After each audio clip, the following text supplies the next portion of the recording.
Hello दोस्तों, Rama classes में आप सभी का स्वागत है।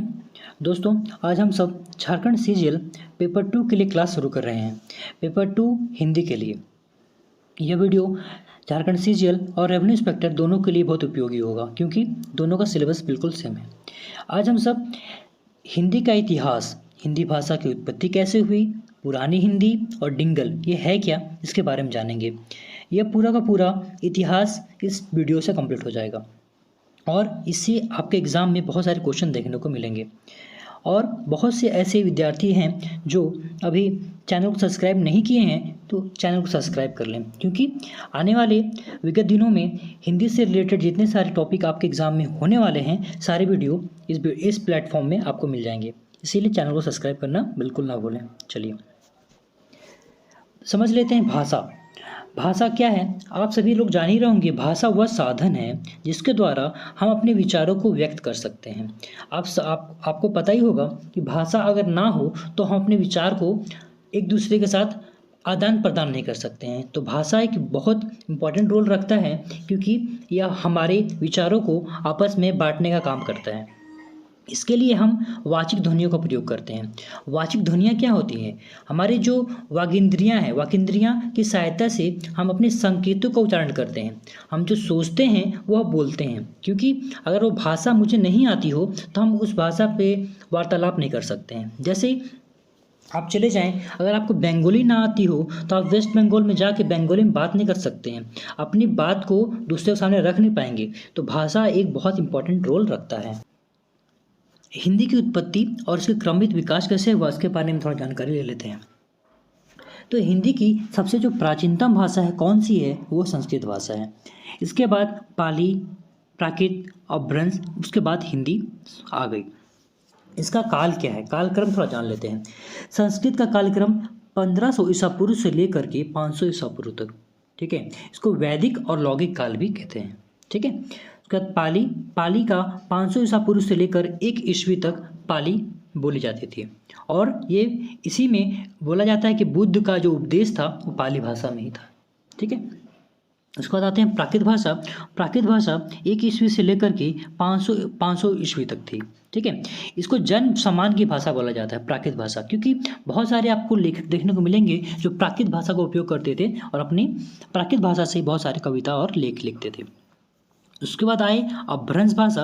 अपभ्रंश भाषा 5वीं ईस्वी से लेकर के 1000 ईस्वी तक, इसको लोक भाषा भी कहते हैं। उसके बाद हमारी प्यारी हिंदी आई, जो 1000 ईस्वी से लेकर के अब तक ये चलते आ रही है। हिंदी के विविध रूप इसके द्वारा ही हम लोग को देखने को आगे मिलेगा। अब हम सब हिंदी का इतिहास, भाषा, जो हिंदी भाषा का जो इतिहास है, इसमें क्या क्या क्वेश्चन एग्जाम में पूछे जा सकते हैं, इसे पूरा चर्चा करेंगे, ठीक है। जैसे पहला टॉपिक देखिए, पहला क्या है, जिन ध्वनि चिन्हों द्वारा मनुष्य परस्पर अपने विचारों को व्यक्त करता है उसे क्या कहते हैं, उसे भाषा कहते हैं। भाषा के मुख्यतः 4 तत्व कौन कौन से हैं, तो ध्वनि, शब्द, वाक्य और अर्थ। ध्वनि, शब्द, वाक्य और अर्थ। भाषा क्या है? भाषा एक अर्जित संपत्ति है। अर्जित संपत्ति से क्या तात्पर्य? अर्जित संपत्ति मतलब हम लोग का जो पूर्वज माता पिता से जो डाइट हम लोग को मिल जाता है, ठीक है। तो भाषा कैसे मिल सकती है? तो भाषा हम लोग बोलकर, सुनकर, समझकर सीख लेते हैं। जो छोटा बच्चा होता है वह मम्मी पापा की भाषा को कोई ट्यूशन टीचर से या फिर वो कोई क्लास लेके कुछ ग्रामर से नहीं सीखता है। वो मम्मी पापा को बोलकर, सुनकर, बोलकर, समझकर सीख जाता है, ठीक है। हम लोग, अगर कोई बच्चा आपके यहाँ पे बंगाल में है, बंगाली परिवार में जन्म लेता है, तो बंगाली भाषा उसको आराम से सीख जाता है। क्यों? क्योंकि वो भाषा सुन रहा है, सुन के वो भाषा को सीख जाता है। तो ये भाषा क्या है कि अर्जित संपत्ति है, ठीक है। भाषा के 3 रूप क्या हो सकते हैं? तो 3 रूप क्या हैं? मौखिक भाषा, लिखित भाषा, सांकेतिक भाषा, ठीक है। मौखिक भाषा क्या होती है? जिसको हम लोग बोलते हैं, बोलने वाली भाषा मौखिक भाषा। लिखित, लिखकर, और सांकेतिक भाषा जो होती है, संकेत के द्वारा हम लोग जो दर्शाते हैं उसको बोलते हैं सांकेतिक भाषा। लिखित भाषा में विचारों को कैसे व्यक्त कर सकते हैं? तो लिखकर कर सकते हैं, इंपॉर्टेंट है। हिंदी को विकास प्रदान करने वाली भाषा कौन सी है? याद रखिएगा, हिंदी को जो विकास प्रदान करती है वो है अपभ्रंश भाषा। आधुनिक भाषा विज्ञान के जनक कौन है? तो कौन है इंपॉर्टेंट, इसको याद रखिएगा।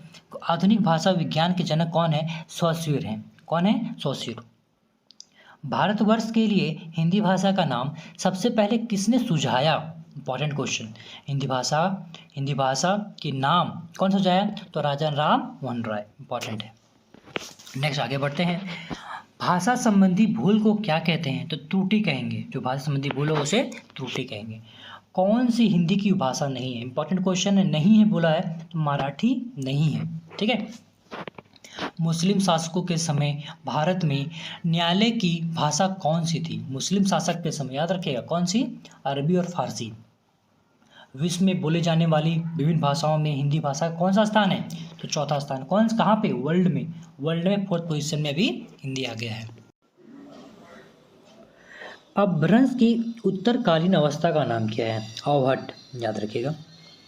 सौर श्रेणी अपभ्रंश से किस उपभाषा का विकास हुआ है? राजस्थानी। किससे? सौर श्रेणी अपभ्रंश से किस उपभाषा का विकास हुआ है? तो राजस्थानी। अपभ्रंश और पुरानी हिंदी के मध्य का समय कहा जाता था किसको? संक्रांति काल को। ठीक है। खड़ी बोली हिंदी में सर्वप्रथम रचना करने वाली कवि का नाम क्या है? अमीर खुसरो। Very important. अमीर खुसरो जो हैं खड़ी बोली हिंदी में सर्वप्रथम रचना करने वाले कवि का नाम है। ठीक है। आगे बढ़ते हैं। कचहरियों में हिंदी प्रवेश आंदोलन का मुख्य पत्र किस पत्र को कहा जाता है? तो भारत मित्र को। नागरी प्रचारणी सभा का स्थापन वर्ष क्या था? 1893 ईस्वी में। 1893 ईस्वी में। फोर्ट विलियम कॉलेज की स्थापना कब हुई? 1800 ईस्वी में हुई। महावीर प्रसाद द्विवेदी को किस वर्ष सरस्वती पत्रिका के संपादन के रूप में नियुक्त किया गया? कब? 1903 में। इंपॉर्टेंट क्वेश्चन याद रखिएगा। आगे बढ़ते हैं। संविधान सभा में हिंदी को राजभाषा बनाने का प्रस्ताव किसने रखा? बहुत इंपॉर्टेंट क्वेश्चन है, एग्जाम में एकदम पूछ सकता है ये। गोपाल स्वामी आयंगर। ठीक है। संविधान सभा में हिंदी को राजभाषा बनाने का प्रस्ताव किसने रखा? गोपाल स्वामी आयंगर ने। भारतीय संविधान में हिंदी को मान्यता कब मिली? 14 सितंबर 1949। Important question. भारतवर्ष के लिए हिंदी भाषा का नाम सबसे पहले किसने सुझाया? मदन मोहन मालवीय। भारतवर्ष में हिंदी भाषा का नाम, ठीक है, मदन मोहन मालवीय ने सुझाया था। भारतीय भाषाओं में भारतीय संविधान के किस अनुसूची में शामिल है? तो अष्टम 8वीं अनुसूची में भारतीय संविधान में इसको शामिल किया गया। याद रखिएगा। संविधान के किस अनुच्छेद में कहा गया कि संघ की राजभाषा हिंदी और देवनागरी लिपि होगी? 343। ठीक है। 343 अनुच्छेद में यह है। फोर्ट विलियम कॉलेज की स्थापना कहाँ हुई है? कलकत्ता में हुई है। राजस्थान की भाषा के लिए राजस्थानी शब्द का प्रयोग सर्वप्रथम किसने किया था? George Abraham Grierson. ठीक है। याद रखिएगा, इंपॉर्टेंट है। आगे बढ़ते हैं। मारवाड़ी, मेवाड़ी, बागाड़ी राजस्थान के किस क्षेत्र की प्रमुख बोलियां हैं? पश्चिमी राजस्थानी। ठीक है। पूर्वी राजस्थान की प्रमुख बोलियां हैं हाड़ी और हाड़ौती। ठीक है। हाड़ी और हाड़ौती। पूर्वी राजस्थान के साहित्यिक रूप क्या है? पिंगल। ठीक है। पश्चिमी हिंदी और राजस्थानी के मध्य सेतु का कार्य कौन करता है? मेवाती करती है। ठीक है। सेतु मतलब दोनों के बीच में क्या बोलते हैं? मीडिएटर का काम करती है। कौन? मेवाती। लालदासी और चारणदासी संप्रदायों का साहित्य किस भाषा की में रचा गया है? कौन सा? लालदासी और चारणदासी संप्रदायों का साहित्य किस भाषा में रचा गया है? तो मेवाती में। कवि सूर्यमल मिश्रण की रचनाएं किस भाषा में है? ठीक है। इंपॉर्टेंट क्वेश्चन होगा ये। सूर्यमल मिश्रण की रचनाएं किस भाषा में हैं? क्या बोलेंगे? हाड़ौती भाषा में है। चारण शैली किस नाम से जाना जाता है? डिंगल। मेवाती हाथौड़ी और डुडाड़ी का मिश्रित रूप क्या है? खैराड़ी। ठीक है। डिंगल क्या है? एक साहित्यिक शैली है। ठीक है। एक साहित्यिक शैली है। आगे बढ़ते हैं। हिंदी भाषी राज्य के अंतर्गत कौन सा राज्य नहीं है? महाराष्ट्र बिल्कुल नहीं है। ठीक है। महाराष्ट्र हिंदी ना ही भाषा है ना ही उपभाषा है। हिंदी भाषा की कितनी विख्यात बोलियां हैं? तो 5 हैं। ठीक है। ये गयल, भयल आदि किस तरह की क्रियाएं हैं? भोजपुरी और भूतकालीन में है गयल भयल। ठीक है। आधुनिक भाषाओं में से किसका संबंध अपभ्रंश की पैचासी बोली से है। किसका है पैचासी बोली? पंजाबी का है। सिंधी भाषा का संबंध किससे है? तो किससे है? प्राचंड। ठीक है। हिंदी की अधिकांश शब्द किस भाषा से लाए गए हैं? संस्कृत से लाए गए। Important question. हिंदी किस परिवार की भाषा है? तो बहुरूपी भाषा है। आस्टिक परिवार की प्रमुख भाषा क्या है? मुंडा। ठीक है। एकाक्षरी भाषा परिवार से तात्पर्य क्या है? चीनी भाषा परिवार। ठीक है। मध्यकालीन आर्य भाषा का काल क्या है? तो 500 ईसा पूर्व से लेकर के 1000 ईस्वी तक। ठीक है, आगे बढ़ते हैं। कन्नड़ का संबंध किस भाषा परिवार से है? तो द्रविड़ भाषा परिवार से। किसका संबंध है? कन्नड़ का। आधुनिक भारतीय आर्य भाषाओं के उदय के पूर्व आर्य भाषा का कौन सा रूप विद्यमान था? तो अपभ्रंश। याद रखिएगा। हिंदी का मानक रूप किस भाषा से विकसित हुआ है? खड़ी बोली से। सूरदास ने किस भाषा में सूर सागर की रचना की है? Important question. सूरदास ने किस भाषा में सूर सागर की रचना की है? तो ब्रज भाषा में की है। किसकी रचना? सूर सागर की। ठीक है। उसके बाद रागंडी बोली कहाँ बोली जाती है? हरियाणा में बोली जाती है। इंपॉर्टेंट बोली है वहाँ की, इसलिए याद रखिएगा इसको भी।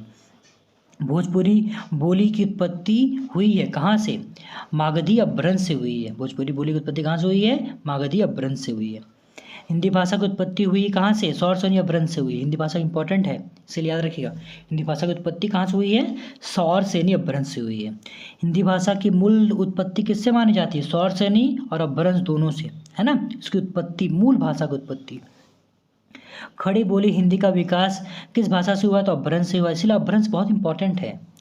ब्रज भाषा का विकास किस अपभ्रंश से हुआ है? तो सौर सैनी से हुआ है। किसका? ब्रज भाषा का। खड़ी बोली किस अपभ्रंश से बोली जाती है? तो सौर सैनी अपभ्रंश से बोली जाती है। आगे बढ़ते हैं। बिहारी हिंदी का विकास किस प्राकृत या अपभ्रंश से हुआ है? तो मागधी से हुआ है। मथुरा, आगरा, धौलपुर, ग्वालियर आदि क्षेत्रों में कौन सी बोली बोली जाती है? तो कहाँ बोली जाती है? कौन सी? ब्रज भाषा बोली जाती है। ब्रज हिंदी भाषा की किस भाषा के अंतर्गत आता है? तो पश्चिमी हिंदी के अंतर्गत आता है। पश्चिमी हिंदी की कितनी बोलियां हैं? तो 5 बोलियां हैं। खड़ी बोली व ब्रज भाषा किस भाषा के अंतर्गत आती है? तो पश्चिमी हिंदी के अंतर्गत आती है। झांसी, जालौन, हमीरपुर में कौन सी बोली बोली जाती है? तो बुंदेली बोली बोली जाती है। ईर्खा में खड़ी बोली को क्या कहते हैं? तो उसको खड़ी बोली को ईर्ष्या कहते हैं। ठीक है। औचट को खड़ी बोली में क्या कहते हैं? जोरदार। ठीक है। औचट को खड़ी बोली में क्या कहते हैं? जोरदार कहते हैं।